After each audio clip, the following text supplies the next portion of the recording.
A young man takes his inheritance, leaves home, and wastes everything on wild living. Alone, broke, and desperate, he wonders, is it too late to go back? Watch what happens when a father's love surprises him in the most unexpected way.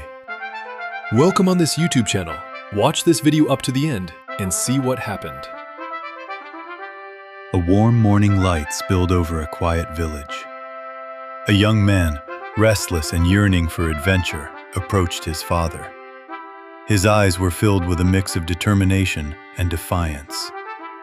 "Father," he said, "give me my share of the inheritance now." The father's face was calm, but tinged with sadness. He nodded, understanding the choice, and divided his wealth between his sons. The younger son packed his belongings, feeling excitement rush through him. Golden coins clinked in his satchel. He waved goodbye to his father and older brother, who watched silently from the doorway. As he stepped into the sunlit fields beyond the village, the young man felt free, the wind carrying whispers of adventure. Soon, he arrived in a bustling city. Merchants called from colorful stalls, children ran through narrow streets, and the scent of baked bread mingled with spices in the air. The young man, eager to taste life, spent lavishly on fine clothes, feasts, and entertainment. Laughter echoed in grand halls where music played endlessly, and the warmth of companionship seemed never-ending. For a while, joy enveloped him like a golden cloak.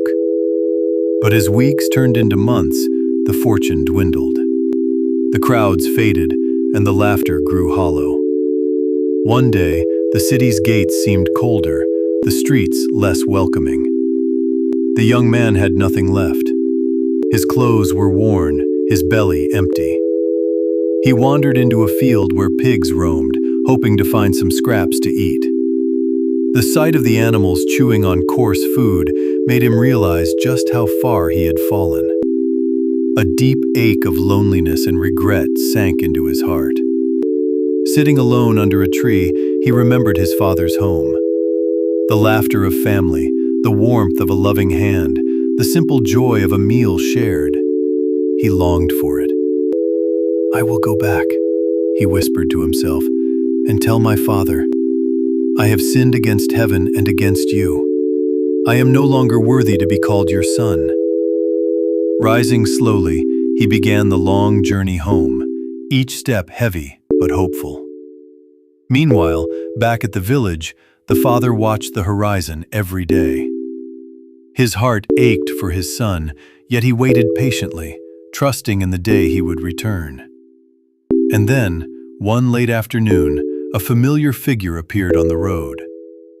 Mud-streaked and weary, the young man stumbled forward. The father's eyes widened, and he ran before his son could even reach the doorstep. Throwing his arms around him, tears streaking his face, he embraced the boy tightly. "Father, I am not worthy to be called your son," the young man stammered. But the father laughed with joy.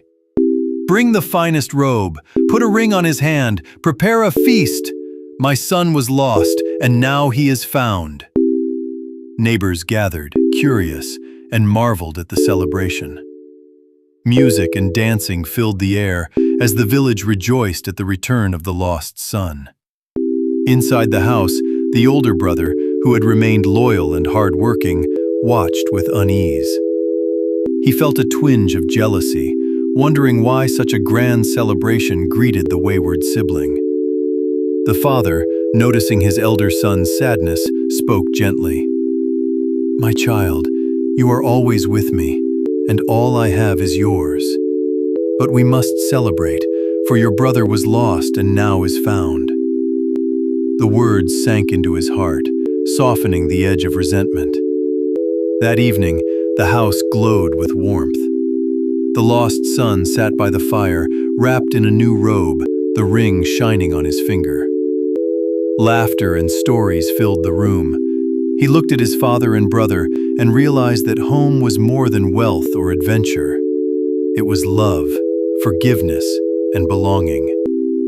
And as the stars twinkled over the village, the father stood by the doorway, looking at the two sons together, a gentle smile on his face. The parable of the lost son was no longer a story of loss.